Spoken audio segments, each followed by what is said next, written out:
Good evening, family and friends. Hope you're doing well. This day of coronavirus pandemic, I thought I'd spend a few words about following after a God who sometimes takes us the long way, sometimes takes us down a road that we don't really want to go down. Deuteronomy chapter 31, verse 8 says, "The Lord himself goes before you and will be with you. He will never leave you nor forsake you. Do not be afraid. Do not be discouraged." You don't have to turn on the news tonight to know that things have radically changed in our world. You just drive down the main street of your town. You pull up at a restaurant at lunchtime. You go to the grocery store and look at the shelves. You realize things are different right now. There's trouble all around us and people are a bit scared. And we would love in those seasons of life to be able to say, but I know where I am and I know where I'm going and I know I'm going to be fine.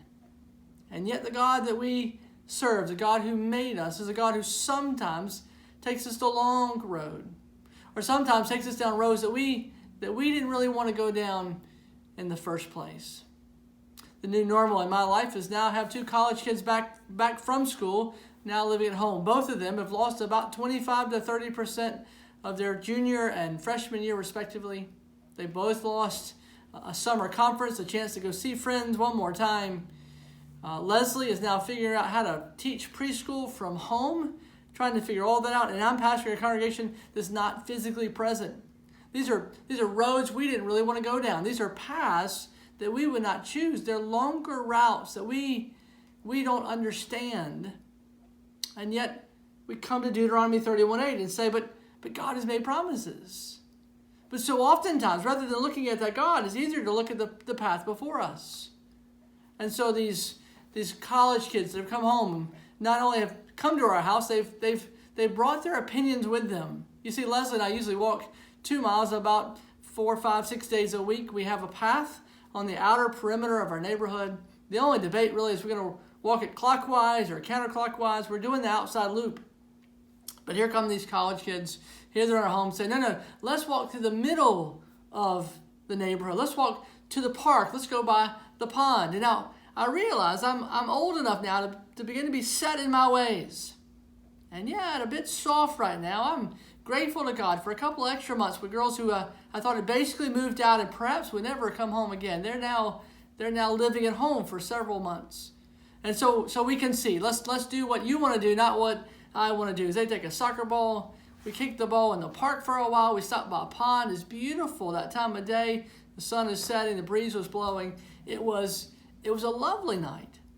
And so there I am. I'm walking home, coming back in the neighborhood, back into our yard particularly, and I begin to think, that is not what I had planned, but it was good.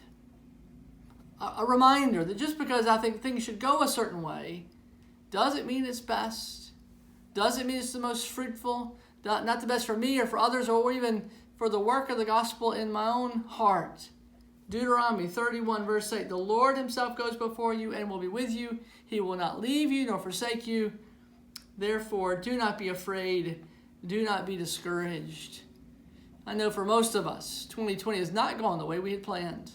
For some of you, it's been a harsh reality. Business scaled back, maybe even business stopped. Maybe you've been furloughed or laid off. We think of the troubles that face us. Some of it's just a scare of getting sick. Some of you know people who are now sick with the coronavirus. And this fear and trouble as we're on this very long road or this very different path. And yet I think here about this God of Deuteronomy 31:8, not so much what we have promised our God, but what our God has promised to us. He will never leave us. He will never forsake us. God will be with us. He will be before you and he'll be with you. And therefore, do not be discouraged. Do not be dismayed. Do not be afraid. Here's my challenge for you tonight. Even as my girls have pushed me a bit, may my God push all of us just a bit. To say, just because the road isn't the road I chose, or a path I would have determined, if God sends me down that longer road, God will be with me on it. And if he sends me down a path I didn't want to go, he's there every step of the way. The challenge for you and I is, are we going to watch the road, or are we going to watch our God who never leaves us nor forsake us? Deuteronomy 31 verse 8. Turn to it tonight. Read and drink deeply for the well-being of your soul. And may the Lord bless you.